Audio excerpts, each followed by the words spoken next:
Hello friends, Jai Shri Ram, Radhe Radhe.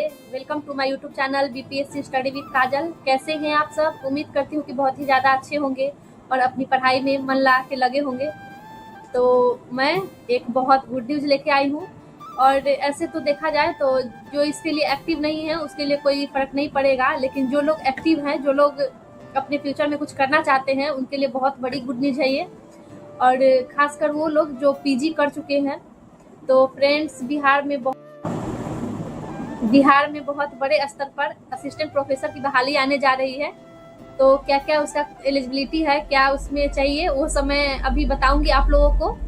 तो जो लोग भी पीजी किए हुए हैं उन लोगों के लिए बहुत बड़ी खुशखबरी है ये। और जो लोग अपियरिंग हैं, शायद अगर ये डेट और ज़्यादा एक्सटेंड हो जाए और ज़्यादा आगे बढ़ जाए तो बाकी लोगों को भी फायदा हो सकता है। जैसे कि मैं हूँ, तो मैं अभी पीजी अपियरिंग में ही हूँ, अभी फाइनल नहीं हुआ है मेरा, लेकिन फिर भी अगर ये डेट आगे बढ़ जाए, जब तक मेरा फाइनल जून में मेरा फाइनल हो जाएगा, जून में मैं फाइनल एग्जाम दूंगी, तो आगे मेरा फाइनल हो जाएगा। अगर थोड़ा सा डिले हो जाता है तो मुझे भी फायदा हो जाएगा इसका। और मैं इसको लेके बहुत ज़्यादा खुश हूँ, क्योंकि कहीं ना कहीं तो हम लोग को मौका चाहिए। तो यहाँ ना सही वहाँ सही, तो कहीं भी मौका चाहिए और अपना 100% दे के कहीं ना कहीं सेट होना है। तो चलिए मैं उसका एलिजिबिलिटी आप लोग को बताती हूँ क्या क्या है।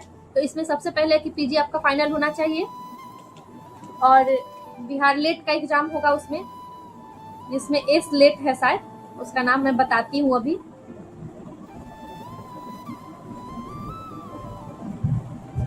इसमें सबसे पहले चाहिए कि आपका ग्रेजुएशन में जो सब्जेक्ट है उसी सब्जेक्ट में मास्टर होना चाहिए, मतलब पीजी उसी सब्जेक्ट से होना चाहिए जिस सब्जेक्ट से आपका ग्रेजुएशन में ऑनर्स है। और बाकी सब्सिडरी से नहीं होना चाहिए, क्योंकि उसमें आप नहीं बैठ पाएंगे, एलिजिबल नहीं हो पाएंगे। तो जिस सब्जेक्ट से, जैसे मेरा है तो हिंदी से मैं हूँ, हिंदी से मेरा ग्रेजुएशन ऑनर्स है, तो मैं आगे मास्टर भी वही उसी से कर रही हूँ।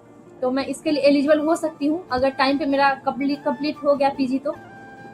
तो सबसे पहले इसमें होगा एलिजिबिलिटी टेस्ट, जो कि बेट है, लेकिन इसमें ऐसे बिहार एलिजिबिलिटी टेस्ट जिसका नाम दिया गया है स्लेट, तो वही हम लोग को पहले देना पड़ेगा। अगर वो हम लोग क्वालिफाई हो जाते हैं तो आगे असिस्टेंट प्रोफेसर की अगर बहाली आती है बिहार में, लगभग 10,000 प्लस आने वाली है, तो उसमें हम लोग बैठ सकते हैं। और पीजी के लिए है कि 55% कम से कम उसमें मार्क्स होना चाहिए। पीजी 55% से हम लोग पास होना चाहिए, तभी हम लोग बेट में बैठ पाएंगे। तो जो लोग भी पीजी क्वालिफाई कर चुके % अगर मार्क्स है तो वो बेट के लिए एलिजिबल है।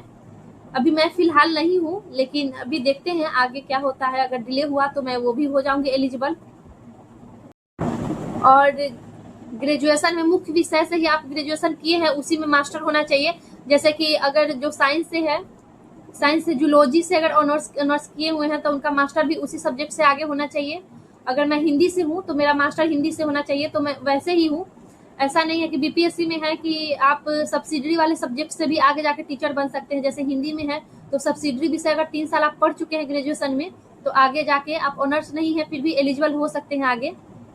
लेकिन इसमें ऐसा नहीं है, आपका जो ऑनर्स है उसी से मास्टर होना चाहिए।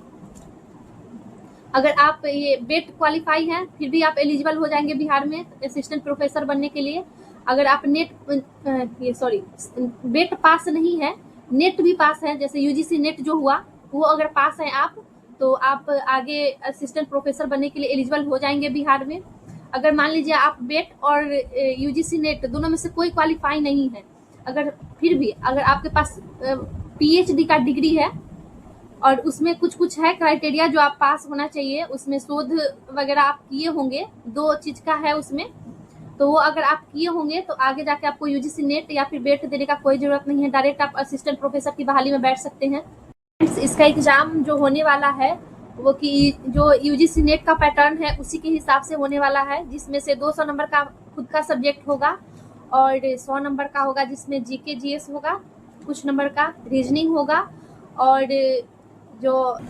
और कुछ नंबर का शिक्षण शास्त्र का क्वेश्चन होगा और 200 नंबर का जो आपका मेन सब्जेक्ट होगा उसका आएगा क्वेश्चन।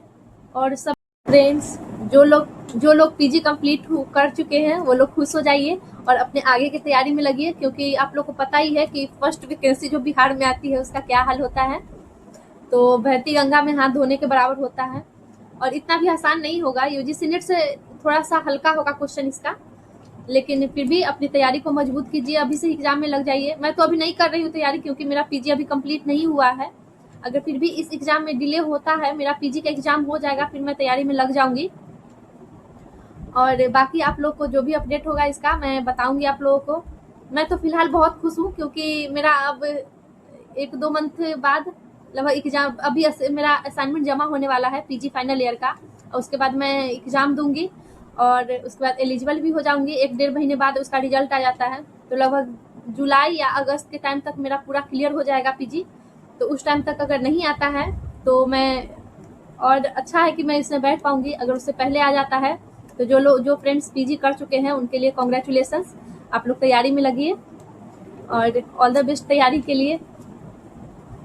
भगवान एक रास्ता बंद करते हैं तो बहुत सारा रास्ता खोल देते हैं, तो बस हमारी आंखें खुलने की देर है। तो जहाँ से मिल रहा है वहाँ से क्यों छोड़ना है, उसका तैयारी करके उसको हासिल करना है। और टीचर बनने से तो कितना कितना गुना अधिक है कि हम असिस्टेंट प्रोफेसर बन जाए, तो और ज़्यादा इज्जत वाली बात है हम लोगों के लिए। और बाकी सब तो आप लोग को पता ही है कि उसमें कितना इज्जत है, कितना पैसा है, सब कुछ है उसमें। तो बस तैयारी में लगिए और जो भी अपडेट होगा वो मैं आप लोग को बताऊंगी। और तब तक के लिए बाय बाय, टेक केयर, अपना ख्याल रखिएगा। जो लोग भी मेरे चैनल पे नए हैं प्लीज़ मेरे चैनल को सब्सक्राइब कीजिएगा। आप लोग चैनल को सब्सक्राइब नहीं करते हैं। तो फ्रेंड्स, जो भी इंफॉर्मेशन मैं अपनी वीडियो के माध्यम से दूंगी वो एकदम सही ही दूंगी। तो आप लोग प्लीज़ मेरे चैनल को सब्सक्राइब कर सकते हैं, जो लोग भी मेरे साथ जुड़ना चाहते हैं।